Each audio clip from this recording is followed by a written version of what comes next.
सितंबर की रात। असम के जाटिंगा की घाटी में कोहरे की परत इतनी घनी है कि हवा में नमी का भार महसूस हो सकता है। रवि ने अपना कदम आगे बढ़ाया, लेकिन उसके जूते कीचड़ में धंस गए। उसने टॉर्च जलाई। रोशनी की किरण महज 2 फीट आगे जाकर कोहरे की दीवार से टकराकर वापस लौट आई। आसपास के पेड़ धुंध में किसी विशालकाय आकृति की तरह खड़े हैं। कहीं कोई कीड़ा नहीं बोल रहा, कोई पत्ता नहीं हिल रहा। यह सन्नाटा कान के पर्दे पर दबाव डाल रहा है। रवि ने एक गहरी सांस ली, लेकिन ठंडी हवा फेफड़ों में चुभ गई। उसने अपना भारी बैग जमीन पर रखा। बैग के जिप खुलने की आवाज इस खामोश घाटी में किसी धमाके जैसी गूंजी। उसने चारों ओर देखा। कोहरा अब और करीब आ गया है, जैसे कोई अदृश्य चीज धीरे धीरे उसे घेर रही हो। रवि ने अपना ट्राइपॉड निकाला। उसने उसे नम मिट्टी में गाड़ दिया। यहाँ की हवा में कुछ ऐसा है जो उसे रुकने के लिए मजबूर कर रहा है। वह अब इस रहस्य के केंद्र में खड़ा है। रवि ने ट्राइपॉड के 3 पैरों को कीचड़ में मजबूती से धंसाया। धातु के टकराने की आवाज घाटी में गूंजती रही। उसने अपने कैमरे को माउंट पर फिट किया और नट को कसने के लिए जोर लगाया। उंगलियां ठंडी हो चुकी थीं, लेकिन उसने काम जारी रखा। उसने लेंस कैप हटाई और फोकस रिंग को घुमाया। व्यू फाइंडर में अभी भी सिर्फ सफेद धुंध दिख रही थी। अचानक कैमरे के इंटरनल माइक में एक तेज चरचराहट हुई। रवि चौंक गया और उसने तुरंत गेन लेवल चेक किया। मीटर की सुई अचानक लाल दायरे में उछली और फिर शांत हो गई। उसने रिकॉर्डिंग बटन दबाया। लाल बत्ती जल उठी। अब वह पूरी तरह से इस रहस्य के जाल में था। उसने अपने कानों पर हेडफोन लगाए। सन्नाटा अब और भी गहरा हो गया था, लेकिन हेडफोन के अंदर उसे बहुत धीमी लयबद्ध धड़कन सुनाई दे रही थी। वह अपनी सांसें रोककर खड़ा रहा। उसने लेंस को थोड़ा और जूम किया। धुंध के उस पार कुछ तो है जो हिल रहा है। रवि की आंखें स्क्रीन पर गड़ गई हैं। वह पलक झपकाना भूल गया है। हेडफोन के अंदर की वह धीमी धड़कन अचानक एक तीखी चीख में बदल गई। रवि ने हेडफोन उतारकर एक तरफ फेंके। हवा में पंखों के फड़फड़ाने की आवाजें अब एक तूफान की तरह गूंजने लगी हैं। यह आवाज किसी एक दिशा से नहीं, बल्कि पूरे आसमान से आ रही है। रवि ने टॉर्च को ऊपर की ओर घुमाया। कोहरे के बीच से काले धब्बे तेजी से नीचे गिर रहे हैं।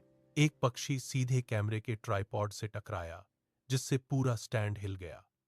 रवि ने उसे पकड़ने के लिए हाथ बढ़ाया। तभी दूसरा पक्षी उसके कंधे से टकराकर कीचड़ में जा गिरा। जमीन पर अब पंखों का ढेर लग रहा है।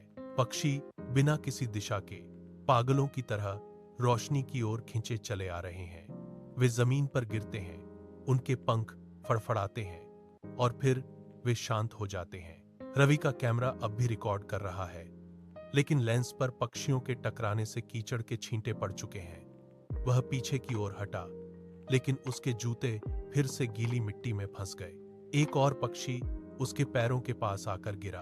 उसकी गर्दन एक अजीब कोण पर मुड़ी हुई थी। रवि की सांसें तेज हो गई हैं। वह चारों तरफ देख रहा है, लेकिन कोहरे के सिवाय कुछ नहीं दिख रहा।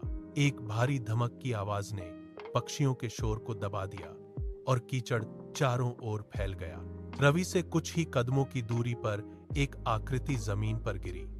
वह पक्षी नहीं, बल्कि एक इंसान था। रवि के हाथ कांपने लगे और कैमरे की पट्टी उसकी गर्दन पर जोर से हिलने लगी। उसने टॉर्च की रोशनी उस आकृति पर डाली। वह आदमी धीरे धीरे कीचड़ से ऊपर उठने लगा। उसकी हरकतें किसी जंग लगे यंत्र की तरह सख्त थीं। जैसे ही उसने अपना शरीर घुमाया, हड्डियों के टूटने की आवाज सुनाई दी। उसकी रीढ़ की हड्डी एक अजीब कोण पर मुड़ी हुई थी। रवि ने अपनी सांसें रोक लीं और पीछे हटने की कोशिश की, लेकिन उसके पैर कीचड़ में फंस गए थे। उस आदमी ने धीरे से अपना सिर उठाया।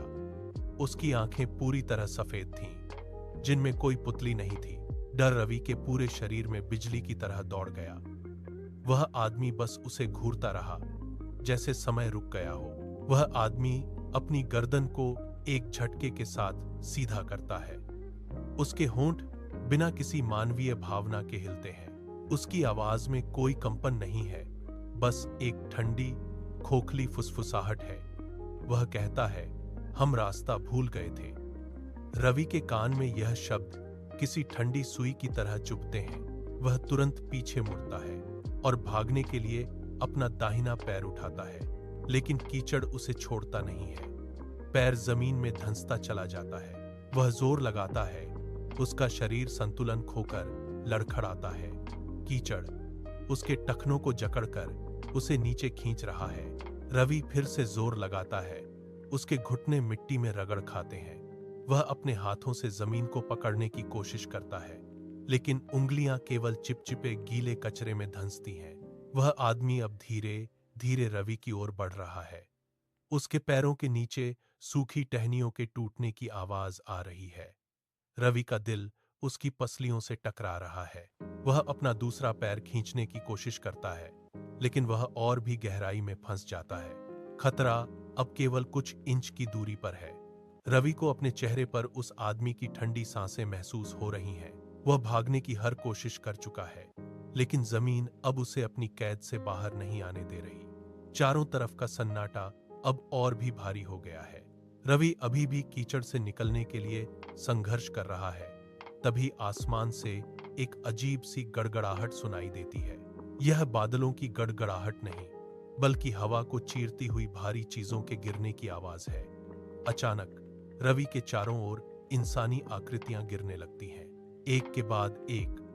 दर्जनों शरीर आसमान से सीधे जमीन पर आ गिरते हैं। ये कोई आम इंसान नहीं है। हर आकृति का शरीर किसी टूटी हुई गुड़िया की तरह बेजान और मुड़ा हुआ है।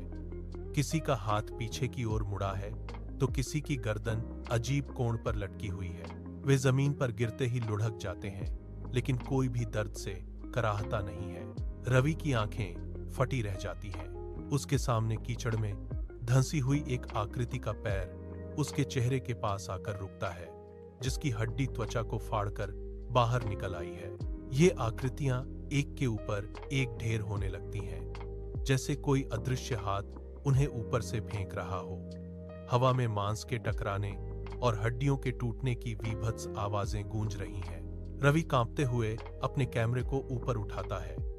लेंस के जरिए वह देखता है कि ऊपर से गिरते हुए इन शरीरों के हाथ पैर हवा में किसी धागे से बंधे हुए झूल रहे हैं। रवि के चारों ओर बिखरी हुई ये आकृतियां अचानक हिलने लगती हैं। उनके अंगों से हड्डियों के रगड़ने की सूखी चरचराहट भरी आवाजें आ रही हैं। वे एक साथ उठती हैं, लेकिन उनकी चाल में कोई मानवीय लय नहीं है। हर कदम एक झटके के साथ पड़ता है, जैसे कोई उन्हें धागों से खींच रहा हो। वे रवि की ओर मुड़ती हैं। उनकी गर्दनें एक ही दिशा में झटके से घूमती हैं। रवि अपने पैर को कीचड़ से बाहर खींचने के लिए पूरा जोर लगाता है, लेकिन मिट्टी उसे और गहराई में खींच लेती है। वह गिरता है, उसके हाथ कीचड़ में धंस जाते हैं। तभी वे आकृतियां उसे घेर लेती हैं। वे एक घेरा बनाती हैं। उनके बीच का फासला तेजी से कम हो रहा है। रवि पीछे हटने की कोशिश में अपनी कोहनियों के बल घिसटता है, लेकिन उसके पीछे भी एक आकृति खड़ी हो जाती है। वह अपना रास्ता बदलने की कोशिश करता है, पर हर तरफ वही टूटे हुए शरीर हैं। वे एक साथ अपना मुंह खोलते हैं और एक गूंजती हुई सामूहिक चीख पूरे जंगल में फैल जाती है। वे चिल्लाकर कहते हैं, हमें नीचे नहीं आना था। रवि की हर कोशिश नाकाम हो रही है। वह अपनी सांसें थाम लेता है, लेकिन वे और करीब आ जाते हैं। अब उसके पास भागने का कोई रास्ता नहीं बचा है। रवि के चारों ओर का घेरा और तंग हो गया है। अचानक उसे अपने पैरों के नीचे की जमीन का एहसास खत्म होता महसूस होता है। कोई अदृश्य बल उसे ऊपर की ओर खींचता है। उसके पैर कीचड़ से बाहर खिंचाते हैं, जिससे गीली मिट्टी हवा में उछलती है। रवि चिल्लाने की कोशिश करता है, लेकिन उसकी आवाज गले में ही दब जाती है। उसका शरीर एक झटके के साथ हवा में ऊपर उठने लगता है। वह अपने हाथ हवा में फैलाता है, कुछ भी पकड़ने की कोशिश करता है, लेकिन उसे केवल खालीपन मिलता है। उसके हाथ से कैमरा छूट जाता है। कैमरा हवा में घूमते हुए कीचड़ में गिरता है, लेकिन उसका लेंस अभी भी ऊपर की ओर है। कैमरे की स्क्रीन पर आखिरी दृश्य कैद होता है। कैमरा रवि का शरीर किसी अदृश्य रस्सी से बंधा हुआ तेजी से आसमान की ओर खींचा जा रहा है। उसके हाथ पैर बेबसी में हवा को चीर रहे हैं। वह तेजी से उन बादलों की ओर बढ़ रहा है जहां से ये आकृतियां गिरी थीं। कीचड़ में पड़ा कैमरा रिकॉर्डिंग जारी रखता है। रवि की आकृति धीरे धीरे एक छोटे बिंदु में बदल जाती है और फिर घने कोहरे में ओझल हो जाती है। जंगल में फिर से सन्नाटा छा जाता है। सूरज की पहली किरण जाटिंगा की घाटी पर पड़ती है। कोहरा छंट चुका है। कीचड़ में पड़ा वह कैमरा अब भी वहां है। उसकी बैटरी खत्म हो चुकी है। खोज दल के सदस्य वहां पहुंचते हैं। वे अपने जूतों से कीचड़ को रौंदते हुए आगे बढ़ते हैं। एक सदस्य कैमरे को उठाता है। लेंस पर जमी मिट्टी को साफ किया जाता है, लेकिन अंदर की फुटेज अब किसी काम की नहीं है। वे चारों ओर देखते हैं। रवि के पैरों के निशान कीचड़ में दबे हुए हैं, जो अचानक बीच रास्ते में ही खत्म हो जाते हैं। वहां कोई संघर्ष के निशान नहीं है, न ही कोई कपड़ा या सामान बिखरा हुआ है। टीम के लोग मिट्टी को खोदते हैं। फावड़े की आवाज शांत घाटी में गूंजती है। वे 1 फुट, 2 फुट, फिर 3 फुट तक खुदाई करते हैं। नीचे सिर्फ पत्थर और सख्त मिट्टी है। कोई अवशेष नहीं, कोई सुराग नहीं। रिपोर्ट में बस एक लाइन दर्ज की जाती है, शोधकर्ता लापता। घाटी में फिर से सन्नाटा छा जाता है। हवा पेड़ों के बीच से गुजरती है, जैसे कुछ हुआ ही ना हो।